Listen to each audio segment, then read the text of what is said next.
Olá, seja muito bem-vindo a esse canal. Pensando em você, que não tem muito tempo, mas não abre mão de uma boa leitura, desenvolvi essa nova série de micro-audiobooks para te ajudar a remir o tempo sem deixar de consumir bons livros que te auxiliem no seu desenvolvimento pessoal. Curta, se inscreva e compartilhe para que mais pessoas possam ser alcançadas. E minha gratidão por estar aqui.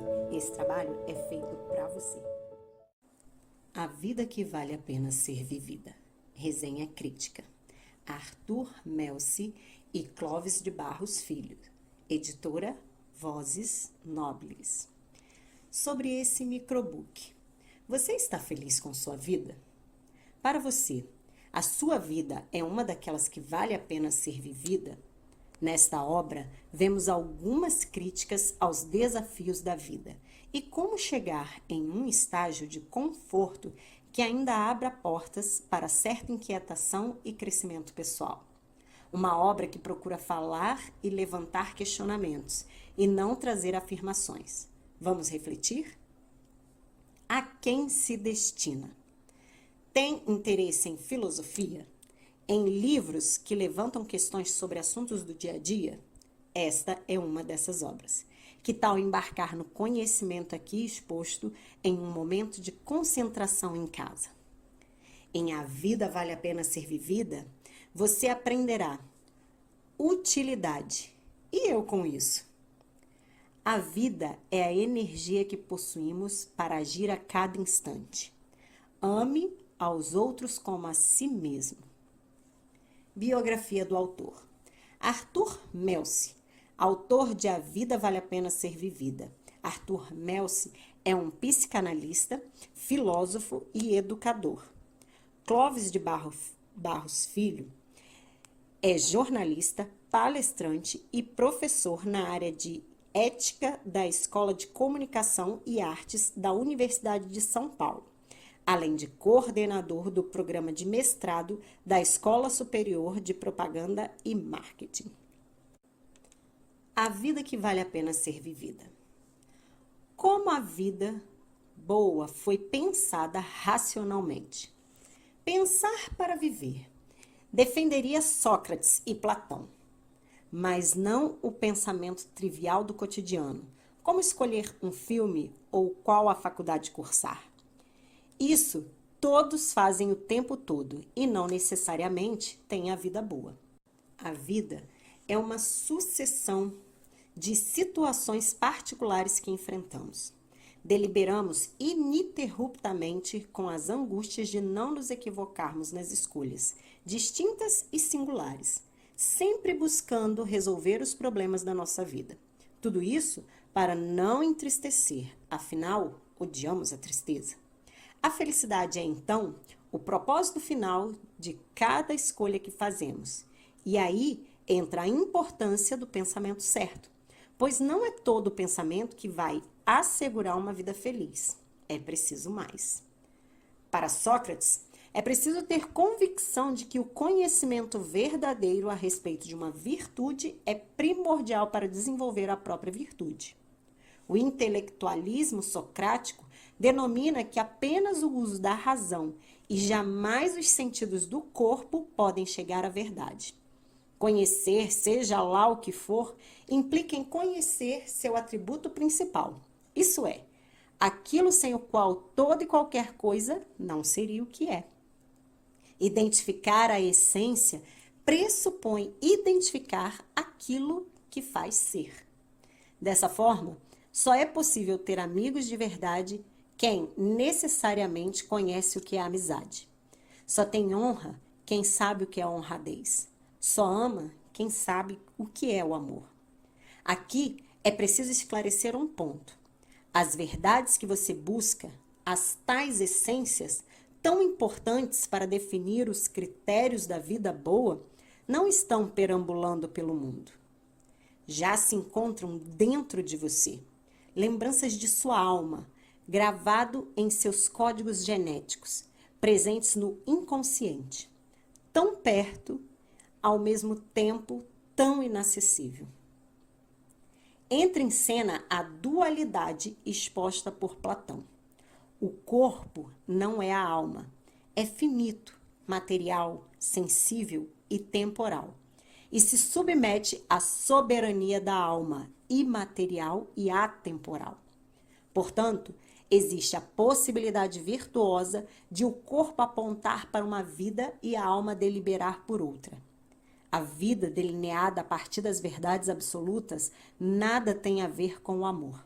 Para Platão, viver bem é uma coisa, amar é outra. Eros, ou o amor, é definido por meio do desejo. E sempre se deseja o que falta. Não temos o objeto do nosso amor, mas se porventura o que desejamos deixar de faltar, isto é, converter-se em presença, esta fará desaparecer o desejo e o amor que lhe correspondia. Em resumo, a existência seria como um pêndulo. De um lado, o desejo e, portanto, a frustração da falta. Do outro, a presença do desejado e, assim, o tédio. Não pode ser nessa alegoria de pêndulo que a vida boa se encontra.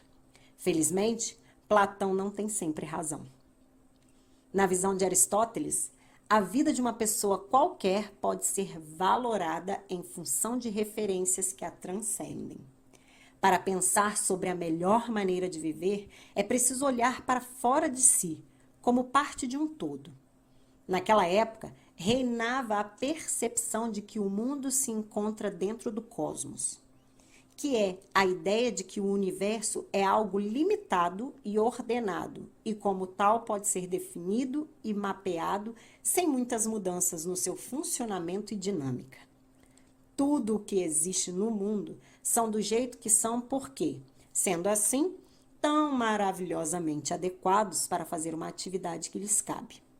Assim, toda semente de árvore possui dentro de si o potencial de ser uma grande e frondosa árvore. Nós, seres humanos, também possuímos todo o potencial para crescermos transcendentalmente ao nascermos. Para isso é que aperfeiçoamos nossas habilidades em busca da excelência. O seu talento é o que o cosmos quer que você faça, como se fosse a finalidade que você veio desempenhar no mundo, a fim de contribuir para o bom funcionamento das coisas. Há pessoas com mais diversas habilidades natas. Dom para música, números, lidar com outras pessoas, cozinhar, escrever e falar, dentre outras, muitas vezes nem nos damos conta que são talentos. Segundo Aristóteles, após identificar as suas aptidões, é necessário aperfeiçoá-las, até que se chegue à excelência. Se você tem um talento, algo que lhe deixe em estado de fluxo, algo que você faça e queira que aquele momento dure para sempre, dedique-se. Tudo no universo tem um lugar natural para existir. É aí que reside um mistério revoltante. O vento, pelo simples fato de ventar, já está em harmonia com o todo, com o universo.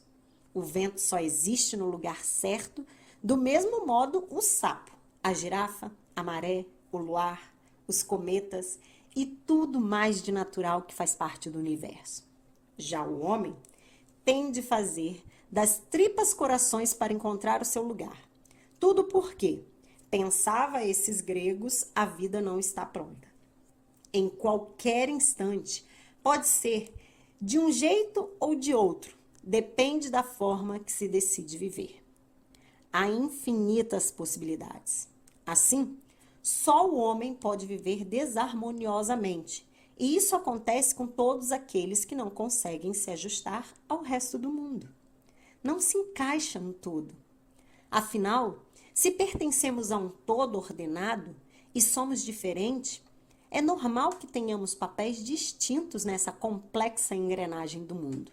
E as mesmas 10 lições, 4 hábitos, 7 passos ou qualquer numeral que garantam felicidade e sucesso de uns, decretam a tristeza profunda em muitos outros. No racional da vida boa, são 3 aspectos que definem a vida que vale a pena: o lugar natural de cada um, as atividades que desempenham alinhadas às suas aptidões e a finalidade a ser alcançada ao longo da existência finita. Ocupando o lugar que é nosso por natureza, desempenhando com excelência a atividade para a qual fomos talhados e buscando um propósito maior, nossa parte do todo, você é feliz. Portanto, pensasse que vive uma vida boa. Porém, como resumido pelo filósofo Epícoro, aluno da Academia de Platão, toda sabedoria deve ser adequada à vida, à ética e não ao contrário. Afinal, pensamos para viver melhor e não vivemos para pensar melhor. Há de haver necessariamente uma conciliação com o mundo real, como adverte Sêneca, estoico romano. Para ele, a felicidade, logo a tranquilidade da alma e do corpo é um dever moral. Você tem o dever de ser feliz. E para isso, deve se reconciliar com o mundo, lamentando menos, desejando menos e amando mais. No amor, vivemos melhor. Ame aos outros como a si mesmo. Deus participa da nossa vida e temos de admitir que a fé em um Deus e seus ensinamentos sempre estiveram presentes no mundo em que vivemos. E por isso, a relação entre esse Deus e a nossa vida interessa. Clovis não faz uma análise filosófica do cristianismo, nem traça um resumo de manual de suas principais ideias. Habilmente mantém o foco que inicia o livro, as reflexões sobre a vida e os critérios da vida boa. O recurso ao divino sempre foi estratégia recorrente dos pensamentos de Platão e Aristóteles, para explicar a origem e a ordem do mundo. Assim, é o próprio divino que confere a ordem harmônica do universo e, na perspectiva estoica, esta harmonia divina se manifesta na maravilhosa adequação entre as coisas naturais do mundo e suas finalidades.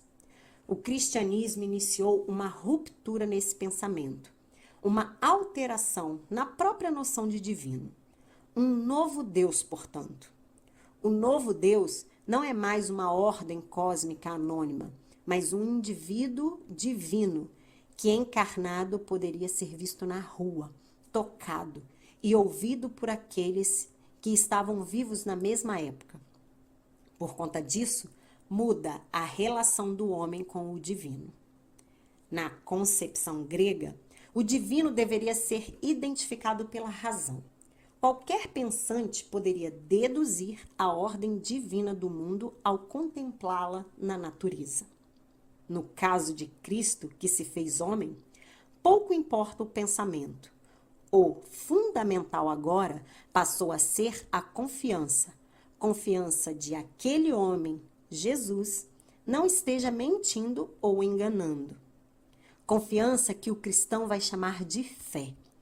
A mais importante característica dessa ruptura da moral cristã é a igualdade entre os homens. Até então, cada qual em seu talento buscava a excelência de si mesmo numa finalidade encaixada no mundo.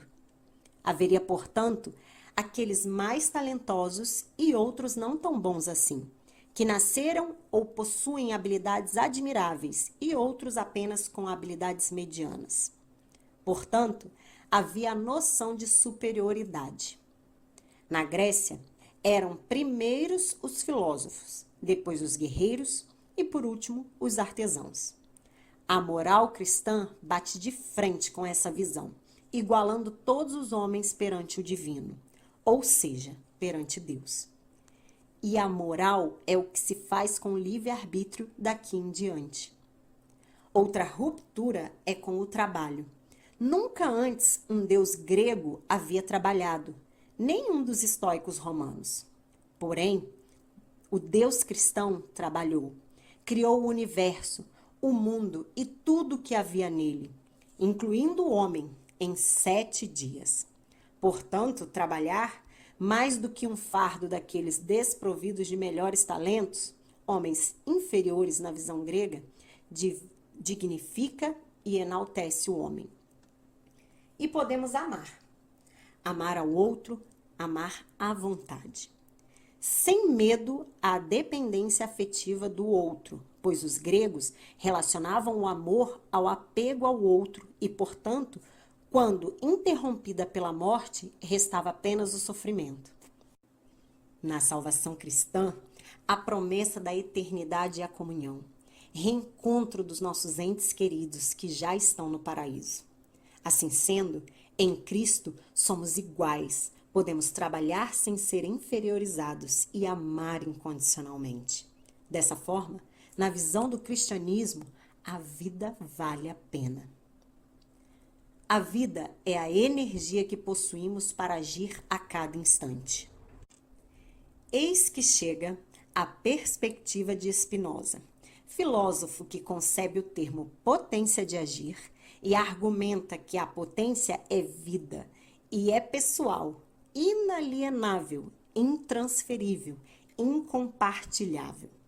Daí a solidão, condição primária da existência em que tudo que existe, existe apenas em si mesmo, nunca em outro.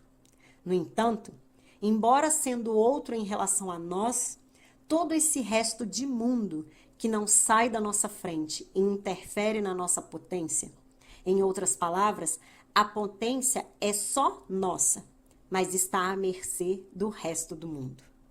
Para Spinoza, existe apenas o real.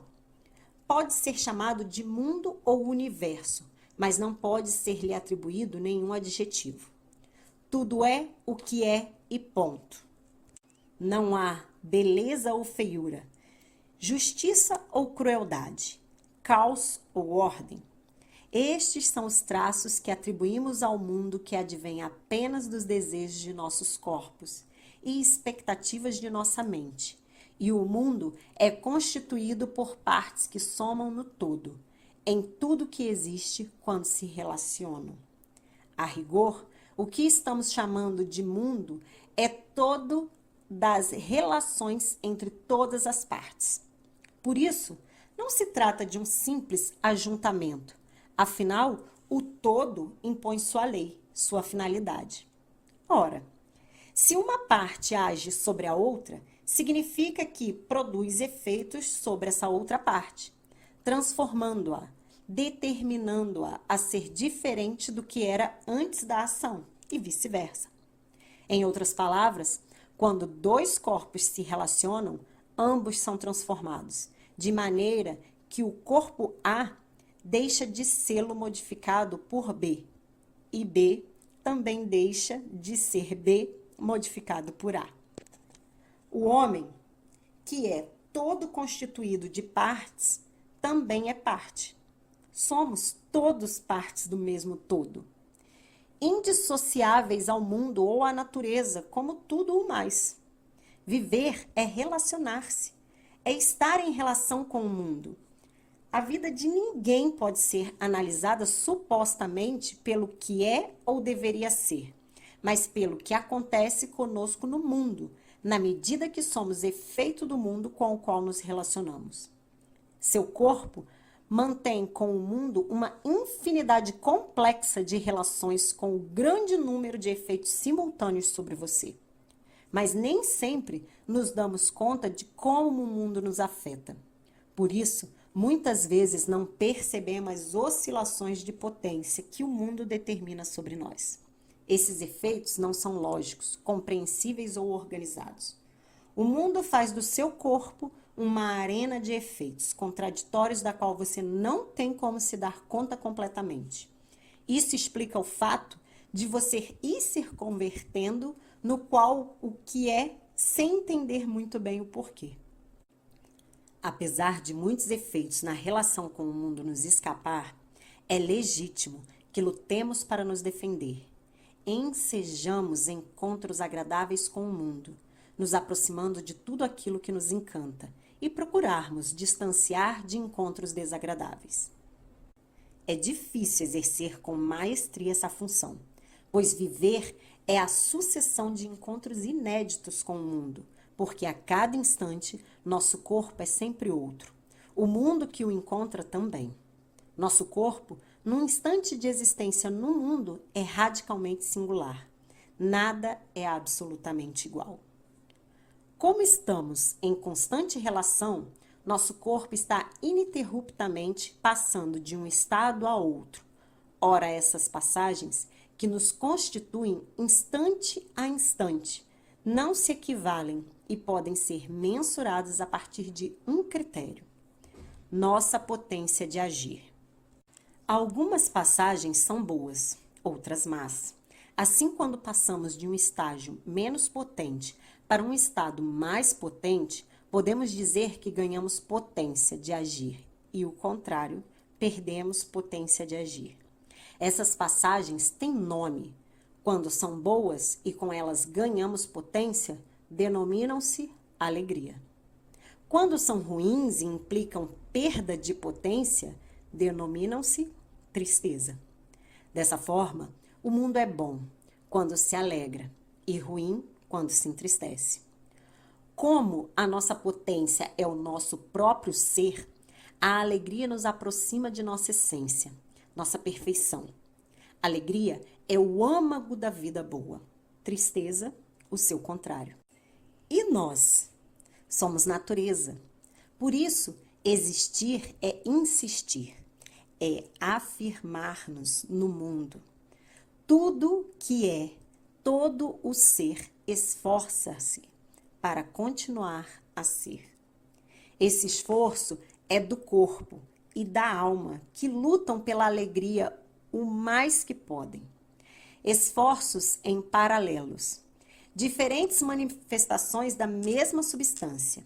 E assim, vamos que vamos, em luta pelos encontros alegres de nosso corpo com o mundo, por evitar os tristes, por imaginar coisas que aumentam a potência de agir do corpo e a potência de pensar da alma, bem como por evitar as imaginações que enfraquecem, que refreiam a ambos.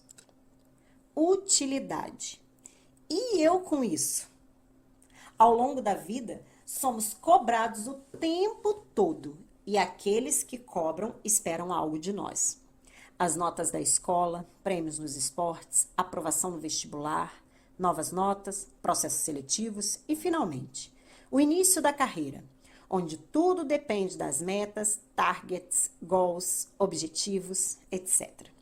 Excelência de resultados. A vida vai sendo julgada no pensamento filosófico do utilitarismo, em função da eficácia, da produção de efeitos no mundo. Nessa concepção, os resultados de suas interações no mundo é critério hegemônico para identificar a vida que vale a pena. Na perspectiva utilitarista, importa refletir e atribuir valor às nossas ações. O valor não está nem no que o agente faz, nem no que pretendia com o que fez. Está nas suas consequências, ou seja, só saberemos se o agente agiu bem ou mal quando considerarmos o que efetivamente aconteceu a partir dessa ação. Mas quais seriam os bons efeitos? Agiria bem aquele que se desse bem? Que conseguisse o que queria e alcançasse as próprias metas? Esta não é a concepção utilitarista, e sim a alegria do maior número de afetados pela ação. Em outras palavras, a ação boa é a que promove o maior bem-estar para o conjunto de pessoas. Importa a felicidade dos outros, de muitos outros. Estavam convencidos de que a vida de cada um só poderia valer a pena se os que nos cercam pudessem também viver dignamente. Assim, por maiores que fossem os nossos esforços no sentido de uma evolução pessoal, a tristeza dos demais contamina nossa existência. De forma que os autores utilitaristas propuseram programas políticos sociais de caráter reformista. Tribunal Internacional, proibir punições corporais nas escolas, emancipação das colônias, Organização Internacional que assegura a paz mundial, criação de caderneta de poupança, entre tantas propostas que ao longo dos séculos foram ou não executadas. Porém, Kant não admite que os utilitaristas tenham razão para critério de boa vida. Para os utilitaristas, o agente que realiza a ação deve promover efeitos positivos na maior quantidade de pessoas, mesmo que, para isso, deva agir de forma a se entristecer, de diminuir sua potência. Para Kant, os efeitos de uma ação não são um bom critério para definir o valor da sua deliberação, porque esses efeitos não estão sob o controle de quem a delibera. Nada no mundo é bom em si mesmo. Tudo é o que é e será bom ou mal em função das circunstâncias particulares e das relações que mantiver com o mundo. A água é água e pronto. É a mesma que sacia a sede e que afoga. Assim, poderíamos exemplificar o infinito e fica claro que nada pode ser bom ou mal por si mesmo, a não ser a boa vontade. A vontade não é um talento natural e não pode se confundir com força, beleza ou inteligência. Também não é um instrumento para ação. Não podemos usar a vontade por uma razão. É ela que usa. Assim, a vontade nunca é meio, mas agente deliberador. Em outras palavras, temos, primeiro, o talento natural como a força física. Em segundo, o uso desse talento. Digamos, como carregar malas e, em terceiro, a vontade. A deliberação de colocar a força para carregar as malas. Toda vontade pressupõe uma deliberação da razão. Então, não se confunde com desejos, pois se a vida fosse apenas satisfazer desejos do corpo, seríamos como os outros animais, limitados à sobrevivência. Mas a natureza nos deu a razão. Toda deliberação racional implica em dois elementos, a finalidade e o motivo. Mas a boa vontade para Kant só decorre do motivo, isso é, o porquê da deliberação. Portanto, para Kant, o valor da ação não está nem nos seus efeitos, nem na materialidade da conduta. Está no motivo que tem o agente para agir do jeito que agiu. E aqueles que agem conscientemente de forma a diminuir a própria potência. Kant responde que no âmbito coletivo, o homem é cultural e político. Assim sendo, a noção de dever transcende a própria existência. Rousseau desenvolveu o pensamento afirmando que o ser humano, antes de tudo, é um ser de razão e liberdade. Ele tem preferências e seu comportamento é fortemente influenciado pelo ambiente que o cerca, como os animais. No entanto, contrariando a esses, o homem pode se governar. Sua razão o faculta a orientar-se, fixar-se nos objetivos, dotar-se de princípios, pois sua vida requer mais do que sua natureza oferece. Enquanto os animais apenas reagem, os seres humanos deliberam. Por isso estamos condenados à liberdade de definir a própria vida. Para Rousseau, a vida vale a pena quando se convive harmoniosamente dentro de uma sociedade com valores morais bem definidos. Um ser feliz é aquele que é fiel aos seus próprios valores, aquele que é fiel aos seus sentimentos, cumpre com sua palavra e seus compromissos, que vive de acordo com aquilo que prega. Notas finais. Não é fácil escolher a melhor maneira de viver. Para optar por uma, temos que preterir muitas outras, todas que passarem pela nossa cabeça segundo critérios cuja eficácia não temos nenhuma certeza. Para nós, as lições chaves podem ser destacadas.